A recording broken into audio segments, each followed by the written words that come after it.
A man purchases 2 fans for ₹2160. మీరు చేసే method ఏంటంటే రైట్ మెథడ్, 2 ఫ్యాన్లు కొన్నాడు sir. So cost praise of 1 plus cost praise of 2 is equal to 2160. మీకు టీచర్లు కూడా ఇలా రాస్తే అలానే అలవాటు అవుతుంది. CP1 plus CP2 it is 2160. ఒక ఫ్యాన్ ఏమో SP is equal to SP1 is profit మీద కొన్నాడు sir 1 plus 15%. SP is equal to CP into 1 plus profit. SP2 is equal to CP2 into 1 minus loss percentage. ఏమన్నాడు? No profit no loss అంటే total SP total selling price is equal to total cost price. Total selling price is equal to total cost price. అంతే కదా sir, మీరు equate చేస్తారు answer వస్తుంది. అరే total selling price equal to total cost price, ఈ స్టేట్మెంట్కి అర్థం చెప్పండి sir. No profit no loss అంటే ఒక వస్తువు ఏ మీద ₹15 లాభం వస్తే వస్తువు బి మీద ₹9 లాస్ వచ్చింది, అప్పుడే నాకు no profit no loss. A and B అనేవి 2 వస్తువులు కొన్నాను, నో ప్రాఫిట్ నో లాస్ అంటే కొన్న ధర అమ్మిన ధరకు సమానము. ఇది ఎంతకైతే ₹15 ఎక్కువ కమ్మితే నాకు వచ్చిందో అది తక్కువ కమ్మితే అదే వచ్చింది. ఈ 15A is equal to 9B ఎక్కడి నుంచి వచ్చింది సార్? కొంచెం ఆలోచించి చూడండి. మీరు ఇలా చేసినా మీకు ఆన్సర్ వస్తుంది.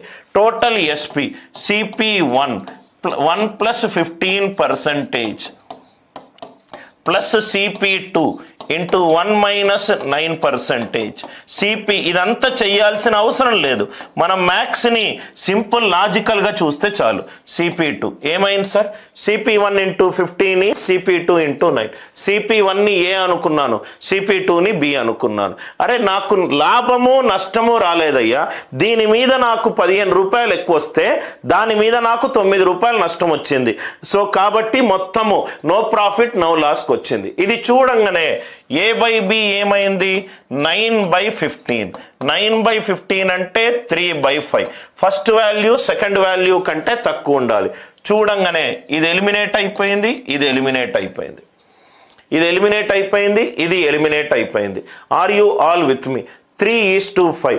3:5లో ఏముంది చూడండి సార్, ఇది 0 0 cancel, 27 3s are 27 5s are 3:5. అరే నాకు ఇక్కడ 710లో 71 అనే ప్రధాన సంఖ్య కనబడుతుంది.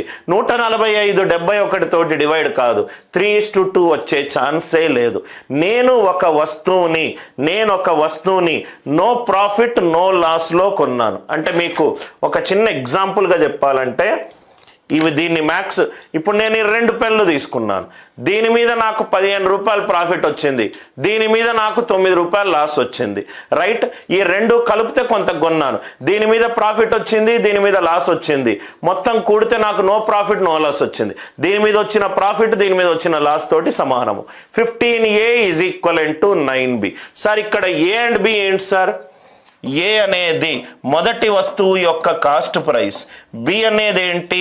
రెండో వస్తువు యొక్క కాస్ట్ ప్రైస్. ఇదంతా మీరు సోది చెయ్యొద్దు సార్, ఇదంతా మీరు సోది చేసి టైం వేస్ట్ చేసుకోకూడదు. I hope the idea it is very much clear to you. మొదటి వస్తువు మీద వచ్చిన ₹15 ప్రాఫిట్ రెండో వస్తువు మీద వచ్చిన ₹9 లాస్కి సమానమైనప్పుడే నాకు నో ప్రాఫిట్ నో లాస్ వస్తుంది. అందరికీ ఈ లాజిక్ అర్థమవుతే ఎస్ అని చెప్పి రిప్లై చేయండి. మనము మ్యాథ్స్ని కానీ రీజనింగ్ని కానీ చాలా తెలివితోటి సాల్వ్ చేస్తాం సార్. మొదటి వస్తువు 3, రెండో వస్తువు 5. మొదటి వస్తువు యొక్క వాల్యూ రెండో వస్తువు వాల్యూ కంటే తక్కువ.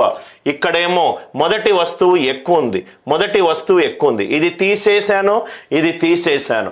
ఫస్ట్ మొదటి వస్తువులో 710, రైట్, 710, ఇదేమో 3 మల్టిపుల్ అని నాకు కనబడుతుంది.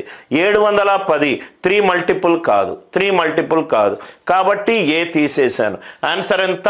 8, 10 and 14, 50. ఐడియా ఏంటంటే ఒక original previous year exam course చూసుకోవడము, మీరు సాల్వ్ చేసే పద్ధతి plus Anil Nair's way of solving, ఈ రెండిటి మధ్య రైట్ డిఫరెన్స్